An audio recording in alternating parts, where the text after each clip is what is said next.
Assalamualaikum warahmatullahi wabarakatuh. Waalaikumsalam warahmatullahi wabarakatuh. Perkenalkan, nama saya Amalia Fatihah, mahasiswa semester 6 dari Sekolah Tinggi Ilmu Kesehatan. Di sini saya akan melakukan edukasi tentang penyakit jantung koroner. Sebelumnya, apakah Bapak Ibu sudah tahu apa itu penyakit jantung koroner? Belum. Baik, saya jelaskan ya.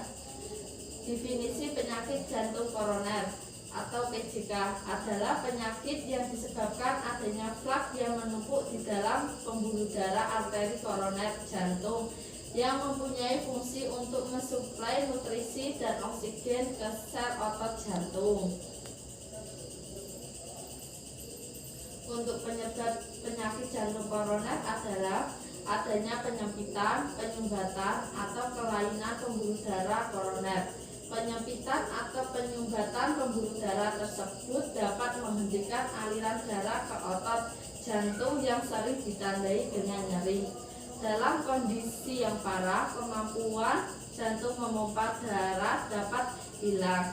Hal ini dapat merusak sistem pengontrol irama jantung dan berakhir dengan kematian. Untuk gejala penyakit jantung koroner, yang pertama, rasa nyeri yang tidak bertambah parah saat menarik nafas. Yang kedua, biasanya terasa di tengah dada, bisa menyebar ke sisi kiri. Kedua, lengan atau ke leher dan rahang. Yang ketiga, dada terasa seperti sesak, terbakar atau tertusuk-tusuk dan tertekan. Yang terakhir, gejala lain adalah nafas pendek, berkeringat dingin, terasa kelelahan yang menyeluruh atau kelelahan. Penyakit yang berhubungan dengan jantung koroner, yang pertama, diabetes mellitus atau penyakit gula darah. Yang kedua, hipertensi atau tekanan darah tinggi. Yang ketiga, obesitas, berat badan yang berlebihan. Yang keempat, sirosis hepatis atau kerusakan hati. Dan yang terakhir, dislipidemia atau kadar lemak yang berlebihan dalam darah. Diet terdiri dari energi sesuai dengan kebutuhan untuk mencapai berat badan normal. Yang kedua, karbohidrat antara 50-60% dari total kalori. Yang ketiga, protein antara 15-20% untuk mengganti jaringan yang rusak. Yang keempat, lemak antara 20-25% dari total kalori. Jenis lemak yang diberikan adalah lemak tidak jenuh. Kolesterol rendah, terutama jika disertai dengan dislipidemi. Yang selanjutnya, rendah garam 2-3 gram per hari jika disertai hipertensi atau edema.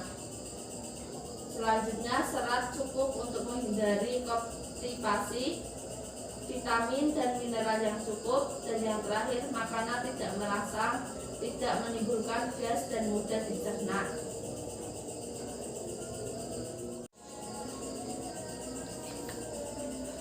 Peran keluarga.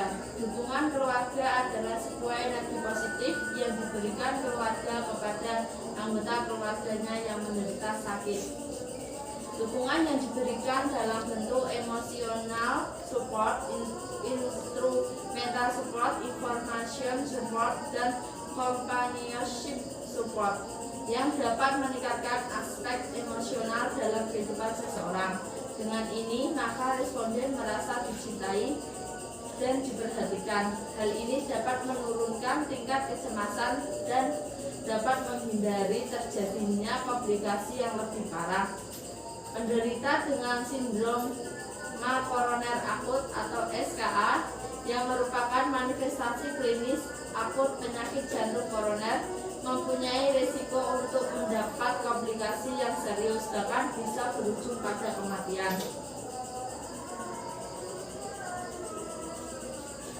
Terima kasih. Sebelum saya akhiri, apakah Bapak dan Ibu ada yang ingin ditanyakan? Ada. Ada. Baik, silakan.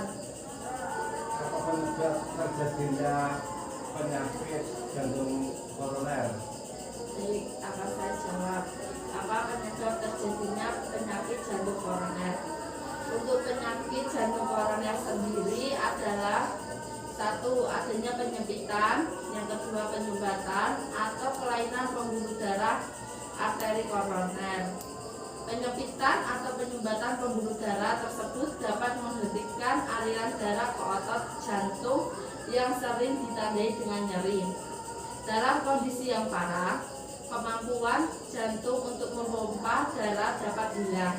Hal ini dapat merusak sistem pengontrol irama jantung dan berakhir dengan kematian. Apakah Bapak sudah jelas tentang penyebab penyakit jantung koroner? Sudah. Sudah. Baik, apa aja gejala penyakit jantung koroner? Gejala penyakit jantung koroner. Yang pertama, timbul rasa nyeri yang tidak bertambah parah saat menarik nafas. Yang kedua, biasanya terasa di tengah dada, bisa menyebar ke sisi kiri, kedua lengan atau ke leher dan rahang. Yang ketiga, dada terasa sesak, terbakar, tertusuk-tusuk atau tertekan. Untuk gejala lainnya meliputi nafas pendek, berkeringat dingin, terasa kelemahan yang menyeluruh atau kelelahan. Apakah bisa dimengerti, Bu? Bisa. Terima kasih untuk edukasi hari ini. Jika ada yang ingin ditanyakan, bisa kontak waktu dengan saya lagi. Terima kasih. Wassalamualaikum warahmatullahi wabarakatuh. Waalaikumsalam warahmatullahi wabarakatuh.